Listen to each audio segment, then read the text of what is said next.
Il n'y a pas à dire, avec une Jeep, on s'amuse quand même, c'est super. Tu vois ici, regarde, il y a ce qu'on appelle des répétiteurs, tu vois, de clignotants, qui étaient orange, comme ça, de cette couleur, tu vois, qui sont un petit peu dégueulasses. Du coup, je les ai teintés avec du plastidie pour qu'ils soient un peu fumés, mais bon, le résultat, tu vois, c'est pas extraordinaire. Ça fait un peu plastoc, c'est pourri. Donc, tu peux trouver facilement sur les sites chinois des autres clignotants qui sont comme ça, transparents. Et l'avantage de ces clignotants, c'est que eux, ils marchent. C'est-à-dire que là, on a sur le clignotant de Jeep original, on a, tu vois, simplement, c'est juste un catadioptre. C'est-à-dire qu'il n'y a pas, je fais tomber le truc. Il n'y a pas d'ampoule, tu vois, il n'y a rien qui s'allume, donc c'est juste pour faire joli, quoi, tu vois. Et ça fait pas joli puisque c'est orange. Alors que maintenant, bah, ça va être nettement plus sympa parce que ça va être gris, donc un peu de la couleur de la voiture, c'est quand même mieux.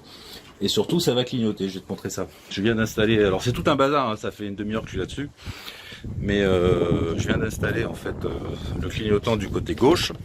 Et miracle, je me suis bien démerdé puisque ça marche. Ce qui est assez étonnant parce que je suis pas trop bricoleur moi, tu vois. Voilà, regarde. Donc maintenant regarde ce que ça donne. C'est quand même plus sympa. Hop. Tu vois, ça clignote ici, ce qui est normal, c'est le clignotant normal, et ça clignote aussi ici sur le répétiteur. Alors ça sert à rien, mais ça m'occupe, et puis ça fait plaisir de bricoler un peu sa voiture et de la customiser un petit peu, surtout que bon, pour 25 € c'est pas cher. Allez, ciao, je continue, ciao.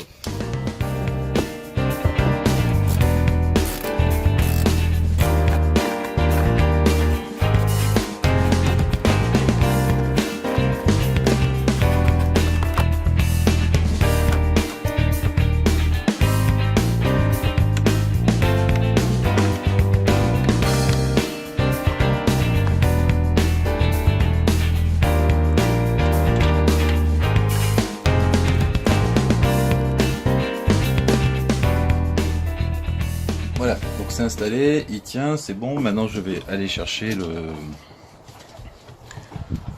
truc du clignotant. Il faut tourner vers la droite, voilà. Hop, voilà. Il est ici. Je sais pas si tu peux bien voir. Ok. Et maintenant ce qu'il faut c'est aller chercher les fils du truc. Voilà. Enlever ça. Hop.